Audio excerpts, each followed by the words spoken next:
मित्रांनो, आज आपण पाहणार आहोत अति तेथे माती ही गोष्ट. एक होता भिकारी. तो घरोघरी जाऊन भीक मागत असे. तो नेहमी म्हणत असे, देवा मला पोटापुरते दे, मला जास्त काही नको. एकदा भिकाऱ्याची परीक्षा घ्यावी असे देवाने ठरवले. एक दिवस भिकारी झोळी घेऊन उभा होता. त्याच्यासमोर देव येऊन उभा राहिला आणि म्हणाला, बाबा रे, तुला काय हवे आहे? पोटापुरते अन्न दे रे देवा. भिकारी दीनपणे म्हणाला. तुला सोन्याच्या मोहरा नकोत का? देवाने विचारले.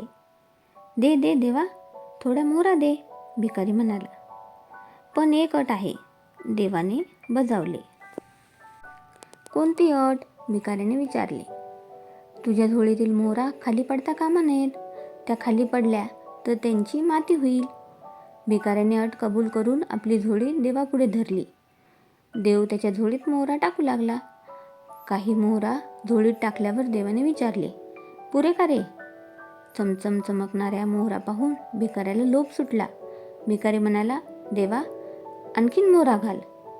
देवाने आणखीन मोहरा झोळीत घातल्या. मग तो म्हणाला, आणखीन घालू का? भिकारी म्हणाला, हो हो, आणखीन मोहरा घाल. तुझी झोळी फाटेल बरं.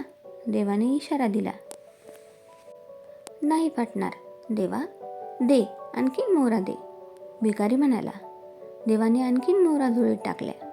भिकारीची झोळी जुनी पुराणी होती. ती फाटली आणि सर्व मोहरा जमिनीवर पडल्या. सगळ्या मोहरांची माती झाली. भिकाऱ्याने वर पाहिले तेव्हा देवही नाहीसा झाला होता. भिकारी रडत बसला. अति तेथे माती हेच खरे.